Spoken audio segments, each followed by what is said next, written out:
there, welcome back to the Futurists. I'm Rob Tercek, and look who's with me this week. Hey, we finally get to do a show together. What is it? It's been a few weeks, hasn't it? I love it, man. You're racking up the frequent flyer miles. You know, this show is and the carbon offset program. Don't even talk to me about it. But yeah, I mean, I don't know. I got to maybe invest in biofuels or something. But yeah. To make up for your sins, your carbon. Well, no, I mean, this is the thing. Most of the airline programs now offer ability to do carbon offset with airline miles. So that's sort of my modus operandi these days. But even so, you know, that's not necessarily, even though that's the right thing to do ethically, it's not necessarily still good for the planet. So I am conscious of that. But this is the only way I know how to really make a difference right now in terms of, you know, communicating the changes that are happening in the world and getting out there. So I got to work out how to build holodeck transporters or something, right? The matter transporter. Well, let's leave that to one of our great entrepreneurs, like, say, Elon Musk. Elon Musk. There we go. Yeah. A graceful pivot to this week's show. So we are going to deal with the Trump election and the bromance between Donald and Elon. So while you've been flying around the world, a lot has happened. Holy cow, this country now, it's almost scary to open the newspaper in the morning. The changes are coming fast. And the Doge Department. The Department of Government Efficiency. And what's really funny is listening to people on CNN and CNBC and Fox trying to pronounce that. Yeah. So, because they got no idea. I mean, these guys are trolls on an epic scale. It's almost unbelievable. They just use the media as their banana peel. Naming that department Doge is, this is like a gigantic joke for Elon Musk. Yeah. He's just not, he doesn't take anything that seriously. I suppose. Trump must not take it seriously either, because he's just like allowed Elon to do that, first of all. And I don't know why Vivek got cabinet appointments. It's a clown car. I mean, seriously, it's impossible to take any of these appointments seriously. Well, John Bolton said of the Matt Gaetz nomination for Attorney General that it was quite possibly the worst cabinet appointment in the history of the United States. I can't speak to that because I don't know what some of the other candidates for that might be. But it looks quite unlikely, even from a Republican position, that he would be successful in his nomination. It's a litmus test. So he's all about loyalty tests, right? So now you have, in the U.S. Congress, the senators just elected their leader, because Mitch McConnell, who ran that caucus for many years, is now stepping down. And they elected John Thune, who is the least MAGA of the Republican senators. And Trump did have a candidate he wanted very much, Rick Scott, who didn't win. He actually came in third. So the Senate sent a very clear signal to the new president, that they're going to be somewhat independent. It doesn't mean they're not going to support him. He's not going to get everything he wants. He's not going to get. So we're going to start to see a test, and that's why now Trump is pushing for recess appointments, where he doesn't have to go through that Senate hearing process. Because some of these cabinet appointments, they're not explainable. They're not supportable. These are people with no experience, no qualifications. In the case of Matt Gaetz, recently under investigation by the Department of Justice, that he's now going to be managing. So, we have bad optics here. Trump is going to try to stage manage that, but mainly, remember, his modus operandi is to propose the most outrageous thing in the world and then see what happens and see how people back down. But he's already got the momentum by making the crazy proposition. He puts everybody on the back foot because they have to actually spend energy, political power attending to that issue. And then they're weaker in the position of offering an alternative. So we shall see what happens. But my hunch is he's going to get some of these people through. How about Robert F. Kennedy, an outspoken for the FDA? Yeah. So that we're going to be in a weaker spot than ever if there's another vaccine outbreak. And for the folks who listen to the show, we had Andrew Hessel on the show recently, the biohacker, and he was talking about the weaponization of coronaviruses. He's like, it's clearly going to come now with synthetic biology. Someone's working on it. So you would think the United States government would be focused on making a priority of protecting citizens from infectious disease. And now we just appointed a notorious hack who is against vaccines. So it's kind of a thumb in the eye of the country. People just elected him, and he's saying, I'm going to dismantle government, the government that protects you. Well, earlier this week, Elon Musk had a meeting in Washington with Iran's ambassador to the United Nations to try and hammer out a deal there. It's like, this is not something I had on my bingo card. Yeah. Although, in a way, it's sort of like naked power, right? We're starting to see that who really runs the world now are these billionaires or 100 billionaires, centibillionaires. And they're starting to flex their muscles. And they're saying, yeah, we don't have to pretend to support these government mechanisms. We control them. And now they can just, they don't have to send a diplomat. They can simply have the conversation. This is Ian Bremmer's position, right, on the G0 and the technocracies. That tech. Look at artificial intelligence legislation. Who is setting policy on AI legislation? It's the tech leaders.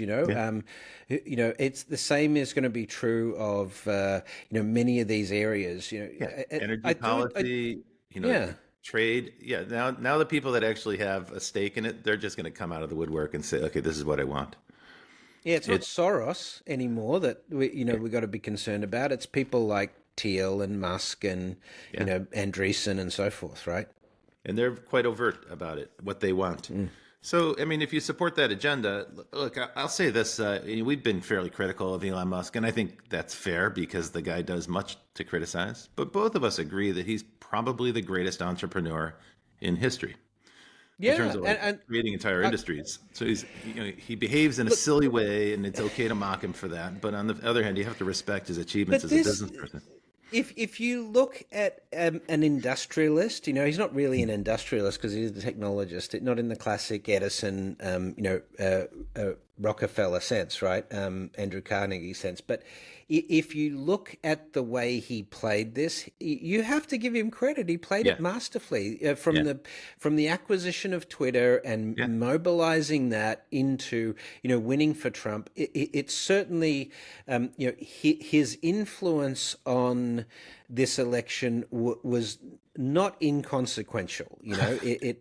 Particularly in Pennsylvania as a swing state and so forth. That's an understatement. He bet $100 million just to make sure that Trump got that key state in his election, and he said it. He was like, if Trump doesn't win, I'm effed. He was really clear. Like he knew that there would be retribution, but Trump did win, and so let's think about the gains. Like, what did he get for his $100 million bet?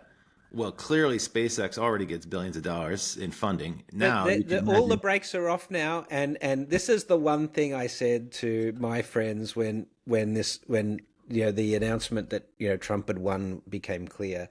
I said, well, at least we're going to get to Mars out of this because I think that's a good bet, right? Like now, I would say the odds of NASA funding a Mars mission are actually quite high. Using SpaceX, yeah, exactly. And so, if you think about Elon Musk, because he thinks in longer increments and at much bigger scale than most people, that's his mission, right? For 20 years, he's been focused on one thing, which is getting humans to Mars. Everything he has done has been to build the wealth and build the technology necessary to make that happen.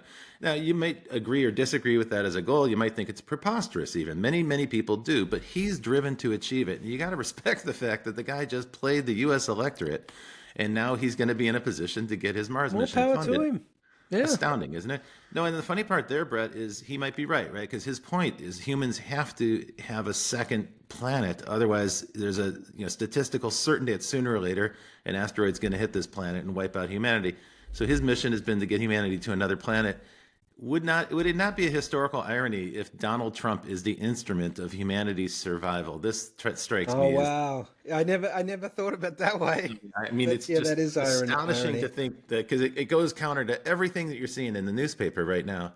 And I think that's the way to look at this, right? Like we've had this system in place for my entire lifetime, right? So for about 50 years, we've had kind of stasis. And if you look at the differences between these two political parties, they're not that great. Kamala Harris, she's a mild Republican. She's like a centrist. So was Obama, actually. They're not like, bomb-throwing lefties or something. This is the point. We hear this radical left bandied around, but in terms of mainstream political spectrum, the Democrats are center-right, because you can't have, you can't be socialist left wing without free healthcare and free education. right? You know, it's not possible to have a position as a socialist without those two pillars. And, you know, so the Democrats have never really argued for free education and free healthcare, you know, seriously. You know, Bernie Sanders did, of course, but it's not been a determined policy position. Yeah, right? and certainly when they get into power, they don't do anything about it. They might talk about it, but they don't do any action. So what we have is really like two parties that say the similar things. This is a critique that's been well rehearsed by many, many critics for many years. Trump represents kind of a break with that. Trump represents a group of people who are saying enough of this. We have a deficit problem. We have an environmental problem. We have an innovation problem. We have geopolitical problems. Break this system and do something different. It may not work, right? Failure is certainly a possibility. Honestly, when you look at the incompetence of the people he's recommending for high positions in the government, it's possible. It's not just possible, it's probably likely. They don't care. They don't seem to care. The mission is to dismantle this apparatus, this gigantic federal apparatus. It's been in place since World War II.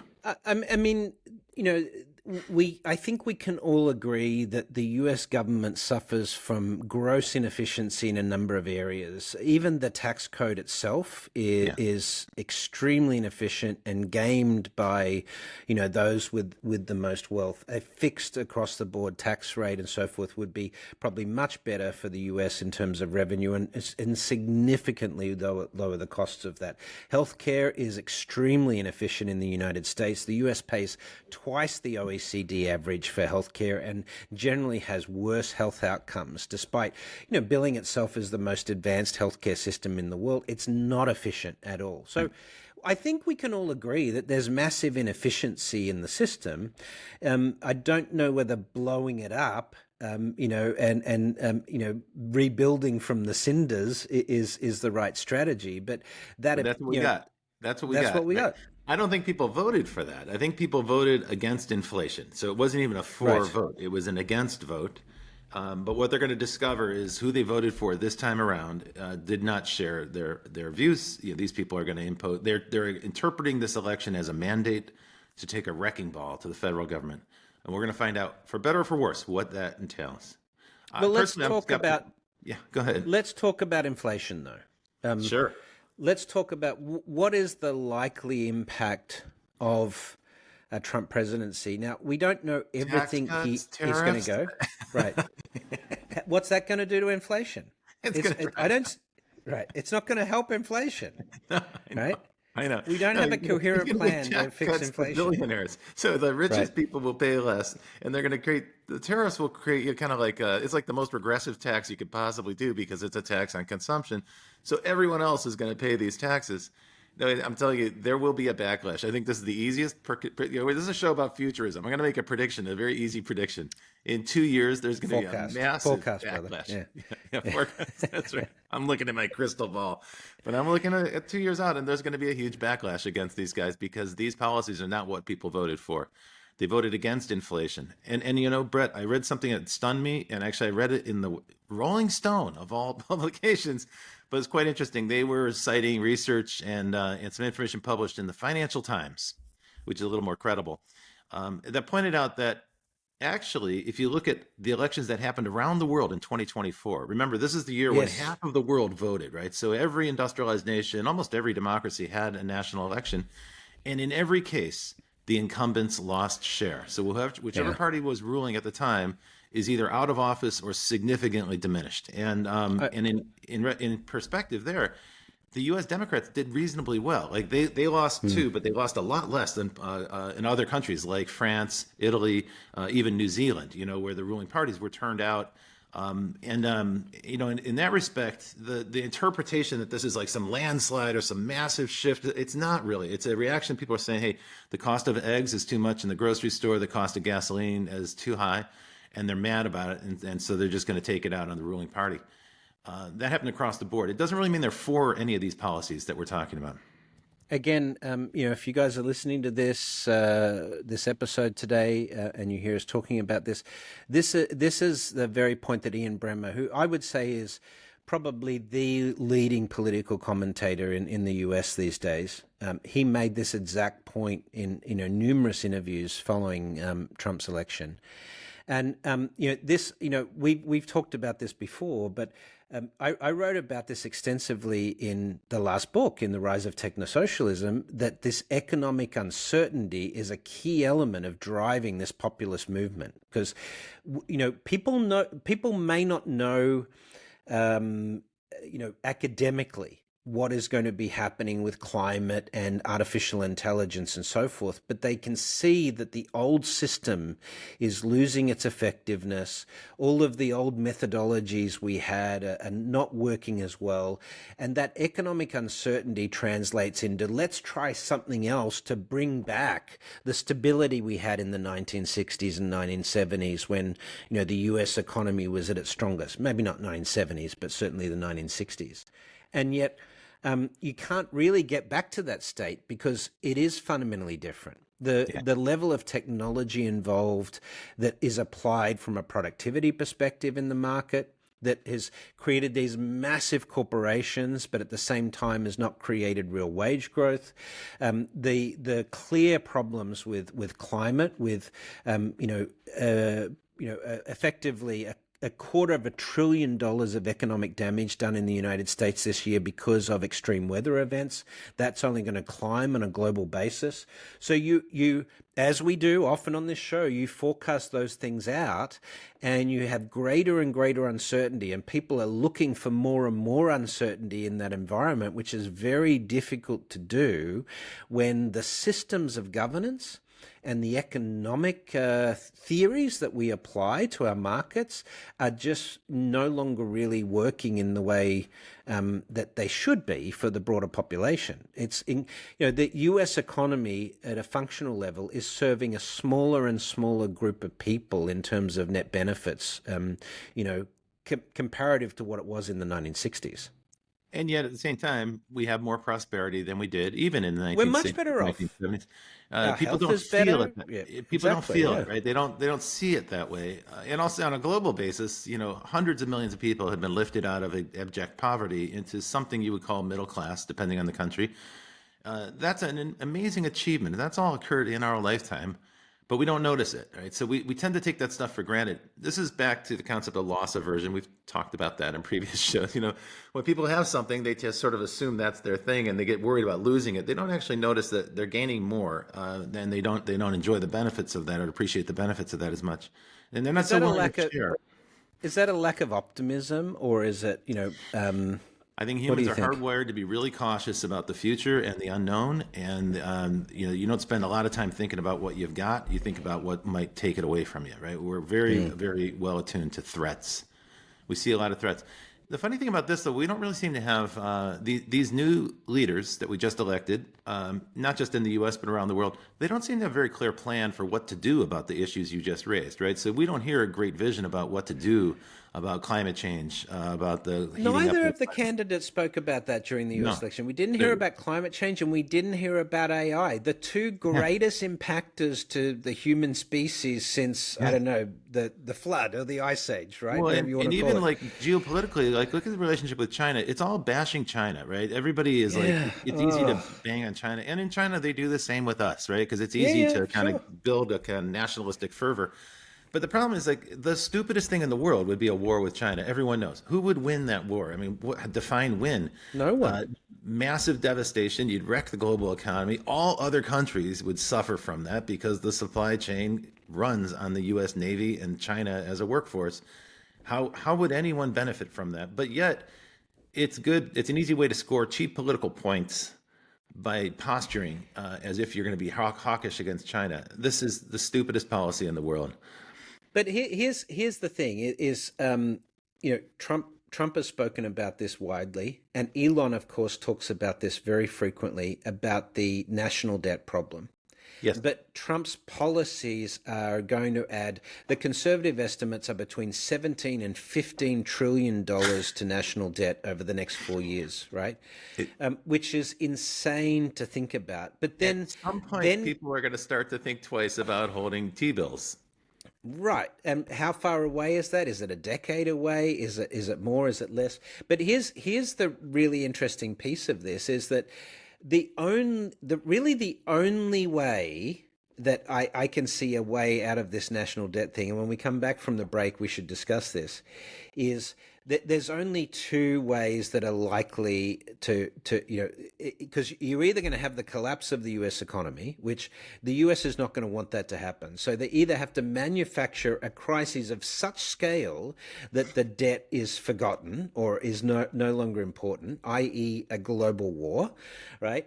Or they have to do a deal to wipe out their national debt on a global basis, which would have to be, and this is, we talked about this in technosocialism, Richard and I, is that you could do something to say, let's wipe out all national debt so we can fund climate resilience and climate mitigation. That's sort of a reasonable jump, although from a policy perspective, we're a long, long way from that sort of position in the US. Now you got me intrigued. Who holds that national debt? It's other countries, right? But it's probably also China banks. Mostly.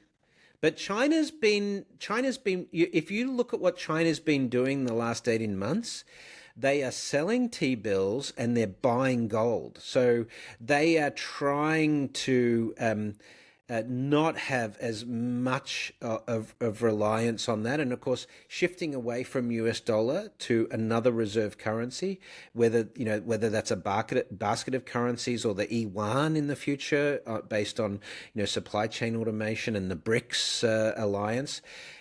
There could be a path for China to be less impacted by a collapse in the US economy. But let's make no mistake about it. If the US economy goes under because they don't manage the debt, the entire world's economy is going to have a massive problem. On that bright note, let's go to break. Hey, we're back, and you're listening to The Futurists. It's Rob and Brett, and we're just bashing away in the glow of the aftermath of the election in the United States and many other countries around the world this year. We're trying to understand the geopolitical implications for the future. And while we're on the topic of being a global futurist, let me share something with the listeners. This is actually quite exciting. My buddy Brett here has been nominated as one of the world's leading geopolitical thinkers. He is a global futurist. Of course, you know that from listening to the show because he's always on the road going to some place like Azerbaijan to share his insights and to get people thinking about the future. That's what we try to do here. Well, here's a chance for you, if you're a listener, here's a chance for you to do something to support Brett. He's been nominated as one of the world's leading thinkers about the future by global gurus. And there's an opportunity for people like you to vote, to support him. And I want to really encourage you to do it. We do this as a labor of love. We love making the show. We're really committed to this idea of helping people think about the future. And now we're asking you for some support. Please go vote for Brett King. Hey, Brett, tell us how to do that. How do we vote for you on Global Gurus? Thank you, man. It's nice. It's nice recognition for the show. You can go to globalgurus.org/futurist and vote for the best global futurists of 2025. And as you say, I'm very proud that I've been nominated. It's great recognition for the work we've been doing on the show. So if you've enjoyed listening to the show in the past, please do me the honor of supporting the vote. So it's globalgurus.com? .org. Thanks. /futurists. All right. We rarely do that kind of a call out, but man, why not, right? This is our opportunity. So please go do that, folks. Yeah. Globalgurus.org. Thank you. So we were talking about, before the break, the very sunny scenario that we've just elected a bunch of people who are going to come in and smash down the institutions that run the United States. And it turns out they're not the only people who want to knock down those institutions, though they have been stable since the post-World War II era. There's some sentiment that they don't work so well. They're very slow. They're not efficient. They seem to be unable to deal with the big challenges that are coming. And so there's other forces around the world that want to change the way the world works. And now this is an interesting topic, Brett. This is one that you know a lot about. What I'm talking about is this kind of alignment between China, Russia, Iran, North Korea. Here in the U.S., they're portrayed as the bad guys. Or some people say that China has a gang of losers that are hanging out with them. That's the negative perception. But what are they trying to achieve? Tell me a little bit about your perspective of what China is seeking to achieve. Look, I think I don't think there's any argument from most economists that unless you're an American economist, but most economists globally recognize that China's growth is eventually going to result in China displacing the US as the world's number one economy. Even, it's great to go and listen to Kai-Fu Lee's recent discussion with Peter Diamandis about this, where he talks about the type of application of artificial intelligence that is happening in China, for example, in respect to industrial automation, robotic factories and these sorts of things, where China is using AI at industrial scale. Yes, they're taking technologies like deep learning and so forth that have been developed in the States, but their application of that technology to produce a sort of economic productivity seems pretty clear. And, we see resistance to that in the US, the dock workers strike. We talked about that the other week on the show. So, China is barreling ahead with mechanisms to ensure that the Chinese economy becomes the world's dominant economy, because in their mind, that's returning China to the state it previously held, back in times gone by. And they seem like they've got the momentum in terms of economic growth and now in terms of infrastructure investment to get there. But in addition, geopolitically, you've got Russia and China both committed to reshaping trade away from the US dollar. They've got OPEC on board with that. So you've seen a change with Saudi in terms of oil trades that's shifting away exclusively from US dollars. And, you have then the BRIC alliance coming in here, which, let's be clear, two of the top three economies in 2050 is going to be China and India. And Brazil is going to be number 4. So you've got, three of the top 4 economies as a trading bloc with Russia and with South Africa, the small s at the end. But this is going to be the next power block in terms of global trade.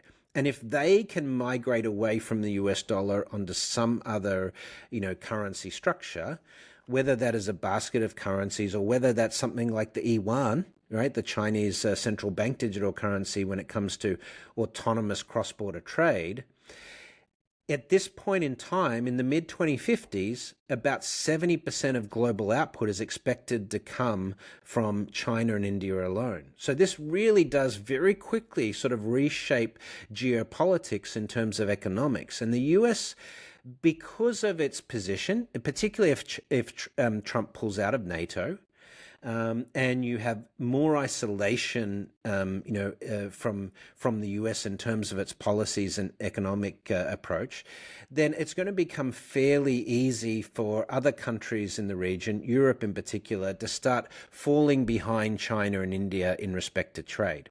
Ian Bremmer's made this point as well, that more recently, if you look at geopolitically, the leader who is probably the smartest in terms of playing geopolitics right now, it's Modi out of India.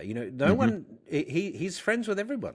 With China, with Russia, with India, and the States, everybody, and historically, China and India have quite a lot of friction between them, and a lot of issues to settle.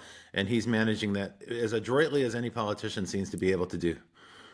And so, if you look at the geopolitics of the economic world in the 2050s and beyond, it just doesn't look like the US is the serious player that it has been in the past. But of course, artificial intelligence and climate could really mess with that. AI, it depends. More and more as we look at artificial intelligence, it seems to be probably more of a local economic implication rather than sort of a global thing. But certainly from an investment perspective, it's going to be global. But there's not necessarily going to be a dominant artificial intelligence that's going to cross the globe. It doesn't appear like that at the moment, although that's one of the days, fears, right? Yeah. That's certainly one of the things that's propelling China to develop their own approach. Their perspective on the internet was it was a way to teach people to think like Americans. And it worked. It was quite successful at that. And so now they're thinking whoever develops a global brain or a robotic brain, it might be a brain that thinks with Chinese characteristics as opposed to one that promotes American ways of thinking. Yeah. I mean, that's certainly in their national interest a legitimate goal, right? Now, you And would then think in the you've got, United States we would have so, easy alignment on this. You would think yeah, the policy imperatives would be quite clear, but you just pointed out a really important point, which is this trend towards isolationism. So it strikes me as very surprising that this is the moment in history when the United States would step it back into isolationism, the way we were before World War One, 100 years ago, yeah, literally. Why would we revert to that now? One of the reasons is we're exhausted, right? So for yeah, 70 years, we've been running this global presence with our Navy and Air Force around the world, 1,000 military bases. It costs a tremendous amount. One of the reasons Americans don't have universal health care is because we have a global Navy that keeps the sea lanes free and then enables global trade. And we decided to trade that off as a nation in order to maintain peace because we never wanted to have another world war. And that's worked well for 70 years. Like, face it, this has been the of most course. prosperous era in global history, as we talked about in the beginning of the show. But now, for some reason, we seem to have lost interest in that. And most certainly, Trump is a transactional minded fellow. So even if he's trying to support the United States in his way, it's going to be transactional. It's what's in it for me. We saw that in his dealings with Zelensky in Ukraine. We see that in his dealings with other nations. I have no doubt that in this next administration, he's going to take that same transactional approach. This is bad news for small countries that are next to big countries, places like Yeah. Taiwan and Vietnam, Ukraine and Poland. If I were living in these places, I'd be quite concerned because the United States has given them kind of an umbrella to operate the way they want to operate, to set up the government that they want to have, to develop industry the way they want to do it. If we remove that umbrella, they're going to Yeah, the be. viability of NATO moving forward is definitely shaky. That's right. And then if we lose NATO, NATO's about the only thing that's got any brakes on the Russia-Ukraine situation. But Yeah. it's not just the Russia-Ukraine situation anymore. North Korean soldiers are fighting for Russia in Ukraine, which is like something that is sort of pretty unbelievable in that sense It's as like you said, well. back to the Cold War. It was like Russians Yeah, fighting in Vietnam, Russian advisors in yeah. Hanoi. Now we have it going the other direction. It's quite astounding. I think we ever expected to see that.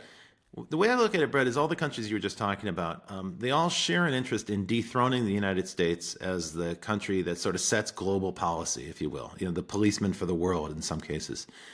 The Chinese are doing it economically, and by Right. flexing their muscles in the South China Sea, they can force the United States to divert resources to China. No, sorry, to Taiwan and to that region. Yeah. In the meantime, Russia's doing the exact same thing on the eastern borders of Europe, and he's forcing us to divert attention there. And meanwhile, we've got the Middle East going on, which we've never been able to successfully get out. Every president in my lifetime has tried to pull out of the United States, out of the Middle East, and they've been unsuccessful in doing so. There's always something that pulls us back Yeah. into that region. And so we have a difficulty policing three areas in the world. Like empires always break when they hit the maximum extent of what their economics will support in terms of border Well, protection. let's go back to the economics for a second, because what is China and Russia trying to do? They're trying to weaken the reserve currency US dollars. Why? Because if sanctions get put on Russia and China, then they're in trouble economically. And so, although I'm not even sure the US could put sanctions on China in the current geopolitical environment, but if the US dollar is weakened, then the US loses that economic leverage of sanctions, That's right. and that gives Russia and China far more freedom to act without economic penalty, at least. That's right. And the SWIFT banking system requires all those international banking transactions to go through U.S. banks, where the U.S. government has a measure of control over those transactions. If countries start to do trade in the yuan or some other kind of currency, a cryptocurrency of some sort, the U.S. will lose that lever of control as well over global trade. So what they're seeking to do is dismantle the mechanisms of control that the U.S. has. Now, the U.S. has mainly been focused on stability and maintaining a stable global system. Some of the things I've read are if the United States retreats from that position, if we go full isolationist, it's going to lead to lots of regional conflict, and that will disrupt global trade. A couple weeks Yeah. ago on this show, we had Melanie Hilton, who is the senior vice president at GS1, probably the best expert in the world on the subject of the global supply chain. And we talked a little bit about the fragility of that and how dependent it is on goodwill and cooperation. There is no global authority that manages the supply chain. It's all voluntary, opt-in. More than 1 million companies around the world, actually 2 million companies around the world, participate in that. But they all do so with the assumption that ships are going to be able to sail freely without interruption on the oceans. And I think people don't realize we've been so fortunate in our lifetimes. Before this, up until the 20th century, ships could not necessarily sail freely around the world. They were always interfered with. That was the way global trade was. It was very risky, and there was not that much international trade. In 70 years, we've been able to transform that, where now most countries rely mainly on international trade. Most countries are exporting. Most countries rely heavily on imports. Here's one example. The United States is incredibly vulnerable in its supply chain for military gear. They say if we did have a shooting war with China, it would be over in a month because the United States would run out of its arsenal. It simply doesn't have enough weapons. And we get the supplies for that from places in Africa. We get supplies from China. We get the rare earths from China and so forth. So we might not even necessarily have access to the raw materials to replace weapons once they're used. We would have very quickly a shooting war with China would turn into a supply chain war. And this is a situation I don't think the United States is prepared for. We certainly don't have the arsenal for it. We are no longer the arsenal of democracy, the way we used to advertise it. I wish we had more leadership on these topics because I don't really hear our politicians in any country, not just the U.S. You see what happens in Europe. The Europeans can't even agree on a defense budget to cover their own defense needs in their own nations. We just saw that the German government is now in a state of disarray. The ruling coalition fell apart today. And one of the biggest issues is that they can't figure out how to compete with China. China used to be a big trading partner. Now it's a major competitor. Their economics are so bad that the Germans can't raise enough funds for their own military defense.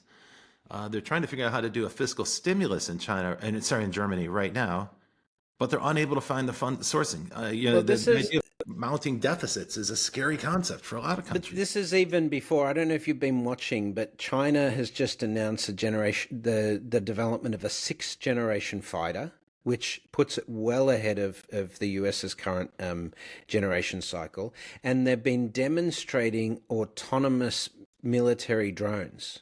Right, so this is sort of Boston Dynamic types drones with, full armaments, with armor plating, 50 cal machine guns strapped to the top of them and so forth. So, how many countries really could wage war with that type of autonomous infrastructure? There's only 2 really. Like even Russia can't field really the Su-47s or whatever at scale at this point. They're having to get North Korea to produce armaments and things like that. So, this is a really sort of wild scenario. But I do think, why is it we're still talking about warfare in this day and age? We know that it's counterproductive as a species. We know that it takes decades to recover. We know that civilians are the ones that get most impacted. There are more effective and efficient ways of sorting out geopolitical conflicts these days. I don't understand why at this juncture of the species we're still a warfaring nation. But then again, this is the nature of humanity to some extent. But, you'd think we should have outgrown this by now. Part of the problem is that people think nationally about global challenges, right? So it's always the issue of what's in it for me. Trump is the avatar of that kind of thinking. Yeah. That by its nature, it means you're not going to be solving the problem on a global basis. So if you're not prepared to solve on a global cooperative basis, then you're going to have military, at least in your back pocket. You got to have military behind you to enforce whatever decisions you finally make. I think you're going to start to see, if Trump goes isolationist, you're going to start to see rearmament around the world, a race towards next generation weapons. That means that funds are going to be diverted away from public health and safety, maintaining better cities and building infrastructure. It's going to shift towards really non-productive spending, because most of those weapons never get used. They just sit in a warehouse or in a missile silo someplace. But it's the isolationist element is also happening in terms of the borders. The immigration issue became a major issue, for policy.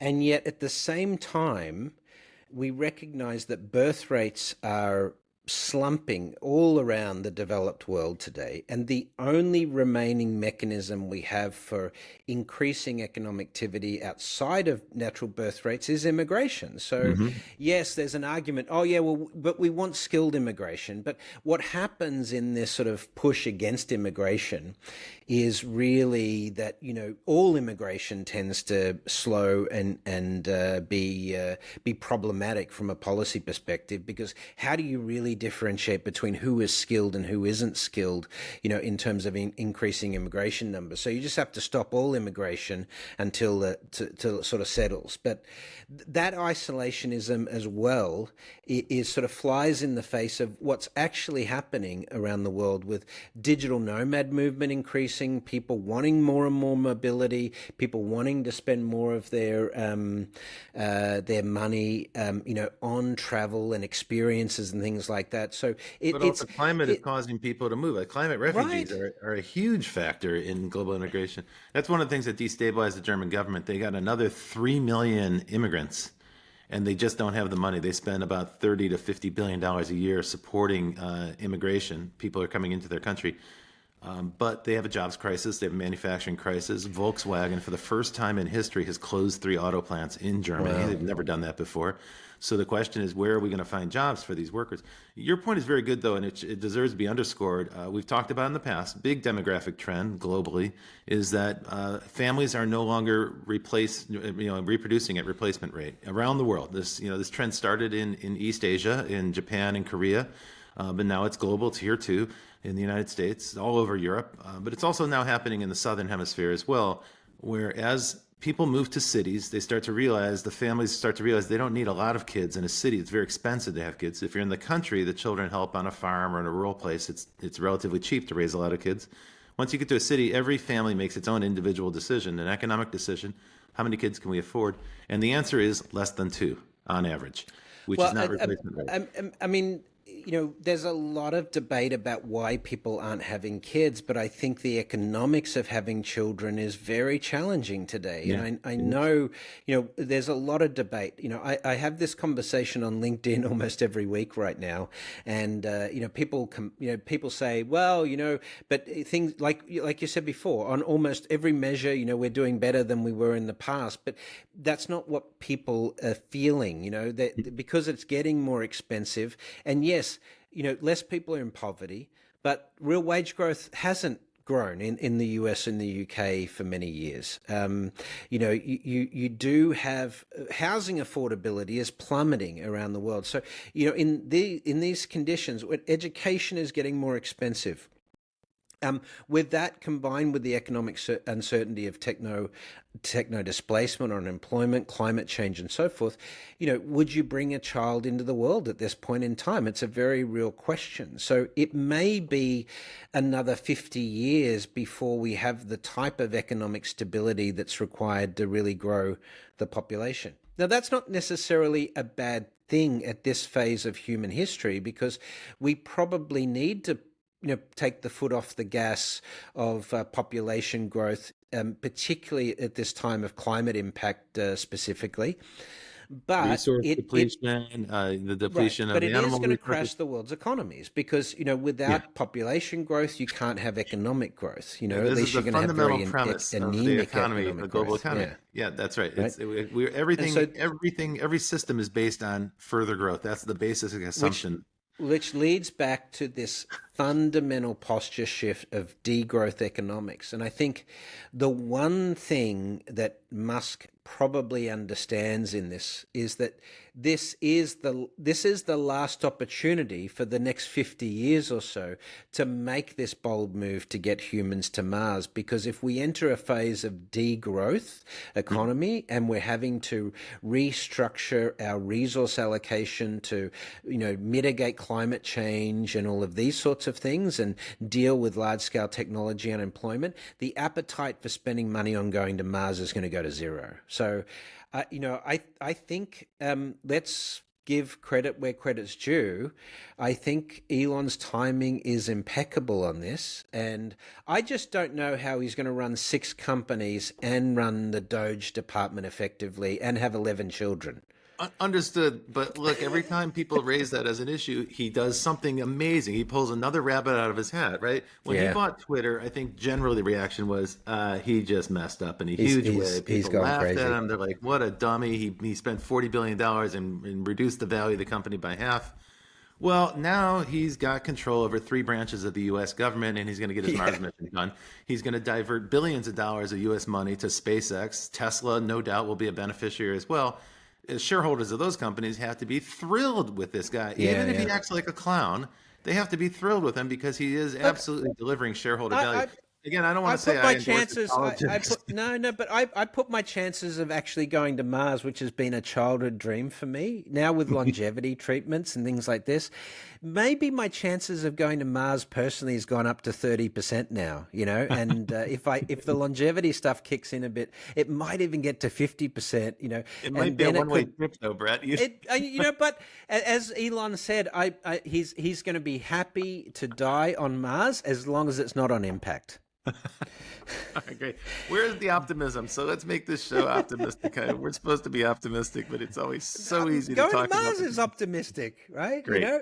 No, but I do think. Look, the one thing that sort of comes out of all of this, and these are cycles. And the isolationism and the good guys, bad guys, winners and losers arguments that we're going through now, and this shift in terms of populism and a shift against incumbents, we're going to find out fairly quickly within a few political cycles that didn't work either. Right. And at that point, you've got the worst effects of climate having to hit. So we will try the isolationism, we'll try the nationalism, and we'll find that the economies of the world will be shrinking and collapsing. And at the end of the day, that won't be necessarily important because people will have to eat. They won't be able to get work because of automation. They'll have to eat. They'll be displaced from these conditions, and it will create these weather conditions and so forth. And it will finally create real consensus. At least that is my hope. In fact, I think that's the only viable outcome for the survival of the species through this process. But again, I think for people who are listening, we raised a bunch of scary scenarios on this particular episode. But I think everybody in the past 2 weeks in the United States, at least, has been thinking about these scary scenarios. One thing I've noticed is that Trump talks a lot. He doesn't actually take action all the time. But when he talks, he forces other people to respond. Like you can't not respond to what he says. And it's a very powerful technique because he's constantly keeping people on the reactive, right? They can't be proactive. They can't advance their own agenda because they're constantly responding to the crazy stuff that this guy says. Well, look at the results. Just within a week of his election win, his second win, the Mexican government has announced that they're going to start to crack down on illegal border crossings. They're going to start to do it themselves preemptively. They're going to say, we're not going to wait for the United States to do, some kind of, mass roundup and deportation that Trump has been talking about.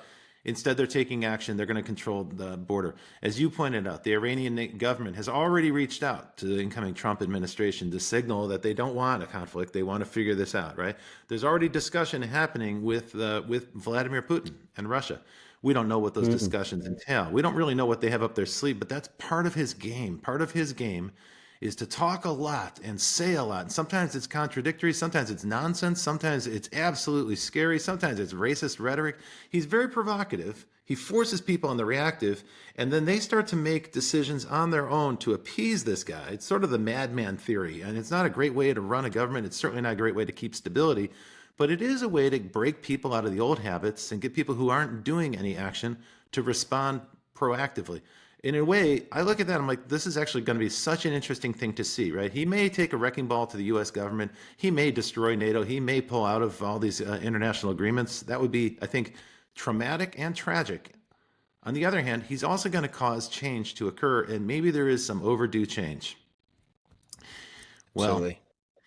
this is a fun time to be a futurist. It is. It is. It's like, we're trying to look in the crystal ball, and it's very cloudy at this point, but there's lots of possibilities swirling around. Folks, if you've been listening, this is The Futurists. Brett and I are the hosts. We do this every week. Usually we bring a guest who is someone who's thinking about the future or someone that's actively building the future of their visions and dreams. We love hearing from our listeners when you have an idea or a suggestion, or you take issue with something that we said, some harebrained idea that we talked about. We love to hear from you. So please let us know. I think that's it for this week, Brett. So I'm going to wish you the best on your journey. And we'll see you. What I'm working on. Yeah, we will see you. We'll see you in the future.